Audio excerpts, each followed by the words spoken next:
This is probably one of the bulkiest Pokemon that you've ever seen in your Pokemon TCG career. It's Copperajah EX. This 300 HP Metal type Stage 1 has a very, very large HP pool, and its Bronze Body ability means that every attack that it takes is 30 damage less. This means effectively Copperajah as a Stage 1 has 330 HP, which is more than some Stage 2 EXs and equal to some VMAX Pokemon, which is incredibly high. We also have the attack Nosequake. For 2 metal and a colorless energy, we deal 260 damage, and the downside is that we deal 30 damage to each of our benched Pokemon. Now, this is obviously quite a strong attack, but that 30 damage will add up over time, so we are going to try and mitigate that by playing copies of Crystal Cave. This means for every metal Pokemon that we have in play, we can activate Crystal Cave once per turn and heal 30 damage. That means every time we attack, we're dealing 260 damage for free, as long as Crystal Cave is in play. One of our bigger issues is going to be getting energy into play. 3 energy on our Nosequake is going to be a little bit difficult, so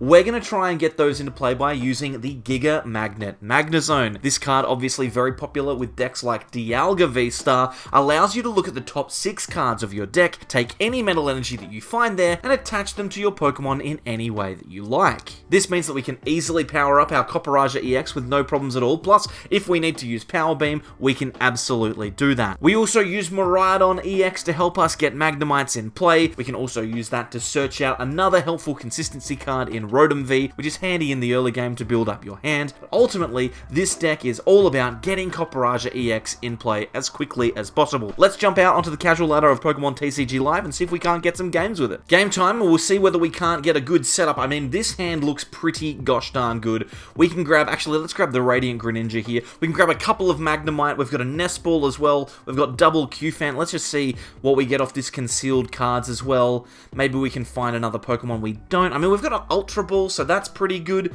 We can Nest Ball here. I'm thinking that we grab ourselves a Rotom V, and I tell you what, without playing down Miraidon EX, we have done an excellent job of setting our board up. We can now use that instant charge ability if we want to. We might just attach very quickly onto the Cufant in the active, just makes our life a little bit easier. Let's use instant charge here, draw 3 cards, and then our turn is over. But you know what? We've had a pretty good turn, so I'm more than happy to work with this. Now, I'm just having a look. What do you think of the lighting today? The lighting's a little bit different. It's weird, I don't have my top light on, so everything's kind of just coming from the front. All the lights over here. That's fine. We're going to focus on this game that we've got against Mew VMAX. Now, this is one of the weaknesses of this Copperajah EX deck, is that it doesn't quite have the power to hit into those big 3 prize Pokemon, but presuming that we can get a couple of those power tablets in the bin early from UVMAX, it's actually going to be really difficult for our opponent to take prizes in this one. So we'll see whether or not we can avoid the big KOs from UVMAX. Maybe we can get a big knockout ourselves. This hand is actually really, really strong for us as long as all goes well. I'm thinking next turn we can play down the Magnemite that we have. Maybe we can use the Ultra Ball. That would be pretty good as well. Grab ourselves a Copperajah EX. And it looks like it is our turn here. No attack from our opponent is pretty good for us. I'm going to throw down this Magnemite. Then I'm going to Ultra Ball. I'm going to get rid of the Battle Pass and the Miraidon. We don't need that. We're going to grab that Copperajah EX. Now we're 2 energy away from attacking, which means the only way we get an attack this turn is if we find access to our Magnezone. So, research here, we find Magnezone, so we've got the Rare Candy and the Ultra Ball. Let's get rid of the Battle Pass, and I think the Magnemite, we don't really need that here. Let's grab the Magnezone. That's the first part. We Rare Candy a Magnemite into a Magnezone. The second part that we need to deal with is 2 energy out of 6. Giga Magnet for 2 energy, please. Yes, come on. Okay, we're Nosequaking. It's time to Nosequake. Let's deal 260 damage on turn 2 of the game into this Meloetta. We get a knockout. We do 30 damage to each of our Pokemon, which is a bit of a pain, but like I mentioned, as long as we can find access to our Crystal Caves, it shouldn't be that big of a problem. Although I am a little worried about that Magnemite. That Magnemite has a painful 50% of its HP gone, so hopefully we can see a knockout here. I don't know why my video game footage is getting some kind of stuttering to it. Are you noticing that? Maybe it's just me. Maybe my eyes are stuttering. Having been up so late over the last couple of days watching North American International Championships, what a time that tournament was. It was very, very interesting. And hopefully you enjoyed the stuff that I've done on Rapid Strike, Inteleon, and Urshifu. If you've seen those shorts, thank you very much for watching them. If you haven't, check them out. We'll see whether or not you like them. I'm thinking that meta stuff is probably a little bit more suited to that short format, so you probably won't see that many long-form meta decks. Although, to be fair, I probably still will make some. If you like the shorts, then let me know. We'll keep doing them if you like them. That's ultimately what YouTube is, right? If people watch it, then I will make it. But I have a lot of fun doing those. Like a minute feels like a thing that I can actually edit together. I don't want to edit together a whole big long video like these ones. I prefer to just kind of play the games and tell you why the deck is cool. But hey, listen, that's just me. I'm just talking now. Whilst my opponent plays all the cards that they can to get their Mew VMAX set up, I've actually not been paying attention. I don't know how much damage they're dealing, but the amount of damage that they're dealing is 30 damage less than they think they're dealing because of our Bronze Body ability. So hopefully our opponent doesn't identify the fact that they need a ton of extra multipliers to get this knockout. They'll be dealing 210, 240 with a power tablet, so there's one.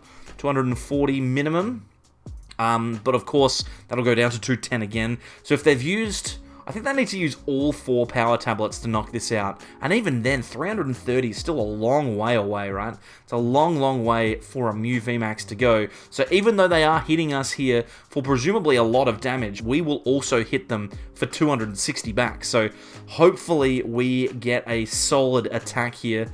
We'll see what we get. A Cross Fusion Strike. They're going to be picking one of 2 attacks. They're either going to use their... Oh, it's 270! Wow, they used almost all of them when I wasn't paying any attention. Oh my goodness, and because of our 30 HP from Bronze Body, we survive. That is handy stuff. Let's remove a whole bunch of damage from the field. We can play Iono here. I'm kind of thinking we might want to penny away the Rotom. That's also a play. Maybe we can Ultra Ball away the... let's just penny the Rotom into our hand. I don't want my opponent to get easy prizes. We can play down the Cufant here, and then we can go for our Giga Magnet and Nosequake. I say I don't want our opponent to get easy prizes. They are going to take 3 prizes in the next turn, though, because we're going to we're Nosequaking. Sorry, not Moonquaking. Nosequaking our opponent, and that will unfortunately knock out our Magnemite on the bench. But that's okay. I can accept that, because we are difficult to knock out. Once we get a second Copperajah EX, maybe even a third, it's going to be really hard for our opponent to take any more prize cards. And if our Crystal Cave stays in play, then we should be able to get ourselves a few extra heals every turn. So I think we're in a pretty good spot. Next turn, we can Ultra Ball away whatever we draw and our Rotom for another Copperajah. Then we can Iono our opponent down to 3 cards. Now, obviously, they've got Genesect in play, so it's not that big of a deal. They'll be able to draw out of those, but at least we'll be disrupting their hand. All of their cards that they currently have will go to the bottom, and we know for a fact that they can't easily knock out our Copperajah. In fact, assuming that they've used all of their power tablets, I don't think there's a way for them to deal the amount of damage that they need to. They'd have to path to the peak and have an extra copy of Fusion Strike energy to get close to taking a knockout. That would get them to 280 and still need an extra damage modifier. And that Choice Belt isn't going to work because it only helps deal damage to V and GX Pokemon. So not to EXs. It's not the end of the world. It's going to be fine. They're going to take a knockout here. I think we're simply going to have to attack with a new Copperajah here. We'll have to just get an attack off with one of those. And we're just going to have to hit into a Mew. We're not going to be able to play boss unless we top deck it, which we don't. We're going to Ultra Ball that Crystal Cave away, which is kind of sketchy, kind of frightening. But we've got the Copperajah. We've got the Copperajah. We've got a Magnezone. We've got all the things we need. Let's Iono here. We'll be able to draw 5 cards, and then hopefully one of those cards can be a boss's orders at some point, and that is a boss's orders. I like that quite a lot. Let's go for a concealed cards with our Greninja here.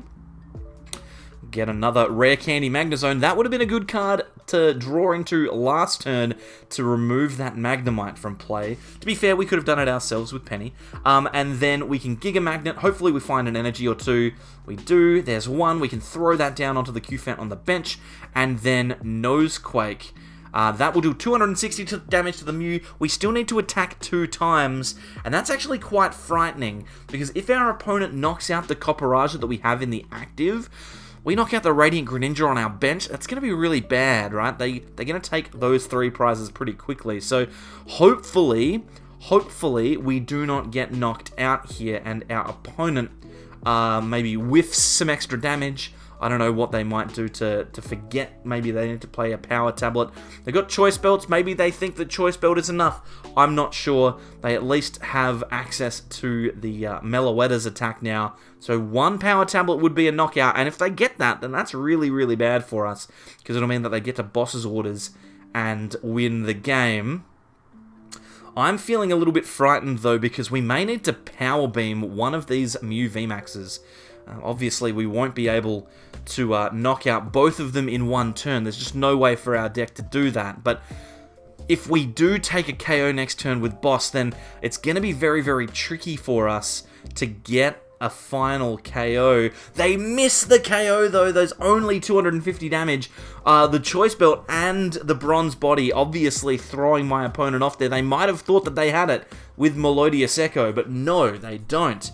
This is pretty good then. We can Nest Ball here. I'm going to go for Manaphy, and hear me out. Here's the reason why. I don't want my opponent to knock out any of my benched Pokemon with a Ice Cube and then Iono us. That would be really bad. So we're going to play the Manaphy down. That puts all of my Pokemon on my bench within range of being knocked out by my opponent.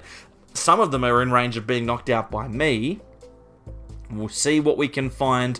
If my opponent plays Iono, at least I have access to Radiant Greninja next turn. And ironically, how much damage? I think Stampede does 50. Ironically, our Cufant might actually be able to just win us the game here. No Iono, so I think that we win here, unless our opponent spots the only way to win themselves the game, which is knocking out this Copperajah by using the Mew VMAX on the bench with Mew V's attack Psychic Leap. The only way for them to win is to do that. But if they did that, they'd need double tablet, which I don't think they've got access to, because they've not been able to use them since they used a lot of them early. So I think if our Stampede can connect onto that Mew VMAX, we should be able to just win the game. I don't know whether this is a good thing for me or not. I don't know whether I feel happy about this. They're going to go for it. Okay, so here's the Mew V. If the Mew VMAX can get the knockout on the Copperajah, then that makes the game much more difficult. But if they can't... I mean, we could force sudden death. We can force sudden death if they take the knockout, but they just go for the Melodious Echo. So that means I think we win because we've got Stampede on Cufant, which does 50 damage. Which is exact maths to take the knockout on the Mew VMAX. Well, we've got the Copperajah, so there you go. We could have knocked out anything. Let's just double check. Stampede does 50. Mew VMAX has 50 left. Let's just gust up the Mew. And who would have thought that the last prizes that we take against Mew VMAX are going to be with a Cufant? Incredible stuff. I've been having a lot of fun with this Copperajah deck. It is a lot of fun on the casual ladder. Hopefully you've enjoyed seeing it. If you have, the list is down in the description. Copy it into Pokemon TCG Live. Play it yourself. Otherwise, I'll see you all next time for more from the Sableyes. Bye.